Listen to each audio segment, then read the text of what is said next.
తీర్పుపై కవిత స్పందించారు. తప్పుడు కేసు కాబట్టే కోర్టు కొట్టేసిందన్నారు కవిత. ఢిల్లీ లిక్కర్ కేసులో కడిగిన ముత్యంలా బయటకు వచ్చారని, తనను తన కుటుంబాన్ని టార్గెట్ చేశారన్నారు కవిత. తాను ఏ తప్పు చేయలేదని, న్యాయమే గెలిచిందన్నారు కవిత.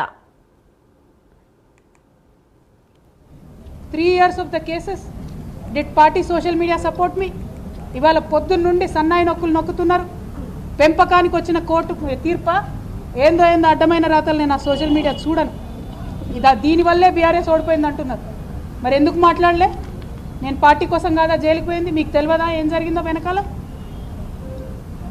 నా మెడలో పార్టీ ఓటమిని వేయాలని చూస్తే ప్రజలు కూడా హర్షించరు. ఇవాళ నేను కోరేది ఒక్కటే, నిజాలు చెప్పండి దయచేసి. నేను ఆనాడు నిజమే చెప్పి నాకు సంబంధం లేదని ఇవాళ న్యాయస్థానం కూడా నా నిజాన్ని సమర్థించింది. రేపు 2 నెలల్లో నేను కొత్త పార్టీ పెట్టబోతా ఉన్నా. ఆ దేవుడు ఆశీర్వాదంగానే ఇవాళ తీర్పు వచ్చిందని చెప్పి నేను మొన్ననే చెప్పిన, రాజకీయం చేయాలంటే ధైర్యం ఉండాలి, ఓడిపోతే ఒప్పుకునే ధైర్యం ఉండాలి. నిజామాబాద్లో నేను ఓడిపోయినాడు ఒకటే మాట చెప్పిన, ప్రజలు ఇచ్చిన ఏ తీర్పునైనా శిరసావిస్తా అని చెప్పిన తప్పితే కారణాలు వెతకలేదు. వేరే పార్టీ